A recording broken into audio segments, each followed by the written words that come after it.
भारत देश के बड़े बड़े उद्योगपति, बड़े बड़े बिजनेसमैन, बड़े बड़े नेता ज़रा हमें बताने का प्रयास करेंगे कि ये किसान अपने खेतों में बिना किसी से सिकवा गिला किए हुए 4 से 5 महीने में अगर धान के फसल अपना तैयार करता है और उस पर किलो के हिसाब से लगभग उसका 12 से 13 रुपये पड़ गया, लेकिन उस पर उसका नियंत्रण नहीं है कि वो अपना रेट फिक्स कर सके, क्योंकि वो खाने का चीज़ है। अगर खाने का चीज़ सरकार नियंत्रण रखता है और सरकार तय करता है, सरकार के तानाशाही की वजह से मानो उसका धान का जो है रेट 10 रुपये फिक्स हुआ, तो उसको मजबूरी है 10 रुपये में अपना चावल बेचेगा, अपना धान बेचेगा।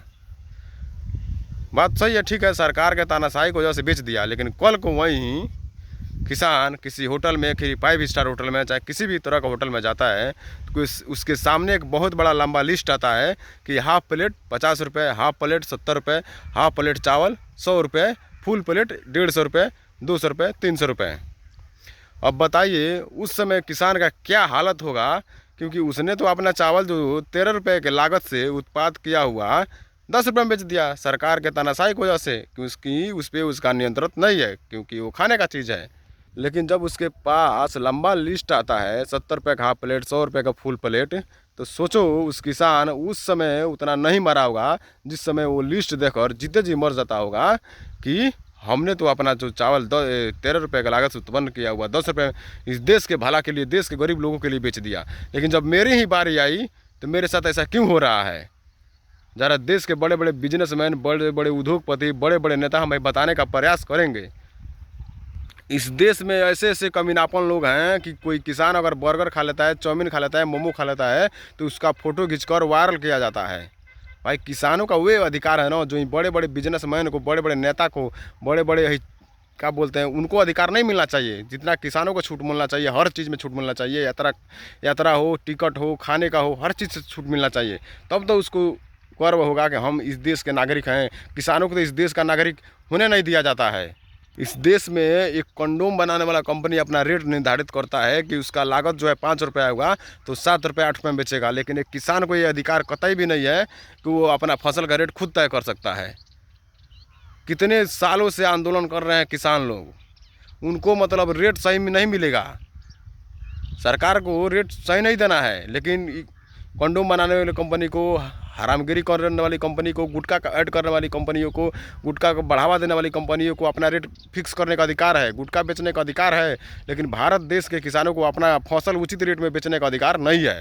अगर किसान जो है ना अपना रेट नहीं, सरकार तय किया है 10 रुपये है किसी भी चीज़ का, तो उसका जो होटल में जाता है उस कैसे हाई हो जाता है, कैसे 5-5 हज़ार 6-6 हज़ार में एक प्लेट खाना बिकता है, कैसे 250 200 में एक प्लेट खाना मिलता है, कैसे मिलता है। छोटे छोटे होटलों में जाइएगा तो आप लोग 70 रुपये प्लेट मिलेगा हाफ प्लेट, 100 रुपये में फुल प्लेट, 150 में भर पेट खाना खाइए, ऐसे ऐसे देखने को मिलता है। कैसे मिलता है जब किसान उसका रेट फिक्स है कि आप ऑल ओवर इंडिया में 10 रुपये अनाज का दाम फिक्स हो गया है, इतना रेट बिकेगा, तो फिर इतना कैसे बढ़ जाता है? अब कुछ लोग बोलेगा कि उसका लागत है, उसका मेहनत है, तो किसानों की मेहनत अपना नहीं है। किसान कितना मेहनत करता है, अपना रेट से 2 रुपये 3 रुपये कमे करके बेच देता है कि ताकि हमारे देश का जो गरीब लोग हैं भूखे ना मरे हमारे वजह से। बताओ कितना मेहनत करता है, उसको तुम 5 रुपये 2 रुपये 3 रुपये के लिए उसको साल साल बार 2-2 साल प्रोटेस्ट करना पड़ता है, तब जाके उसका हक मिलता है। न ये मिलता है, सब 2 कौड़ी के नेता। देखिए अनपढ़ जाहिर गंवार नेता चुनिएगा ना, तो यही सब होगा।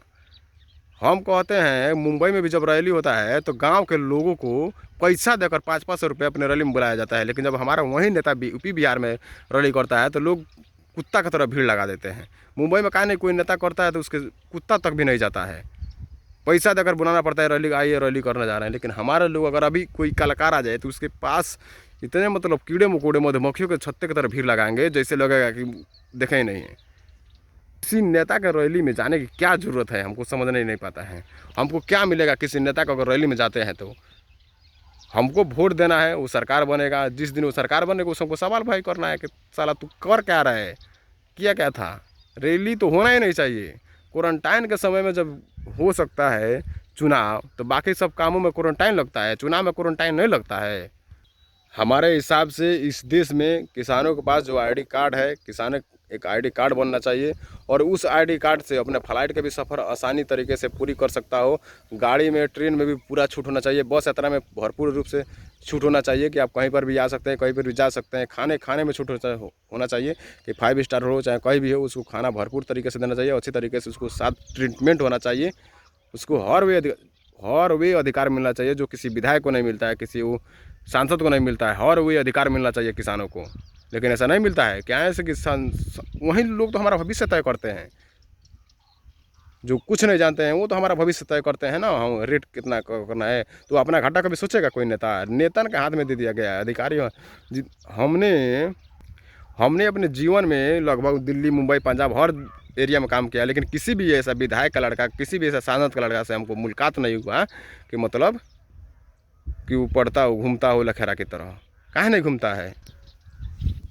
अगर एक सांसद चाहे दे ना तो जिस एरिया में उसका घर पड़ता है उसी एरिया के स्कूल में अपने बच्चों को पढ़ा सकता है, दुनिया के बेस्ट टीचर से पढ़वा सकता है अपने बच्चे को अपने स्कूल में, ठीक है। लेकिन ऐसा नहीं करता है। लेकिन वो ये बतिया अच्छी तरह से जानता है ना, जिस दिन हमारा जो लड़कवा होगा युवा नेता में खड़ा होगा, इस सारे लोगवा जो है ना ये कहीं पढ़े या पढ़ लेगा, जो हमारा लड़कवा पढ़ रहा है, तो उस दिन क्या होगा?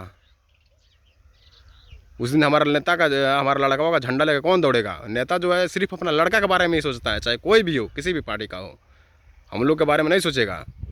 बाकी आप लोग का क्या विचार है? जय हिंद, जय बिहार।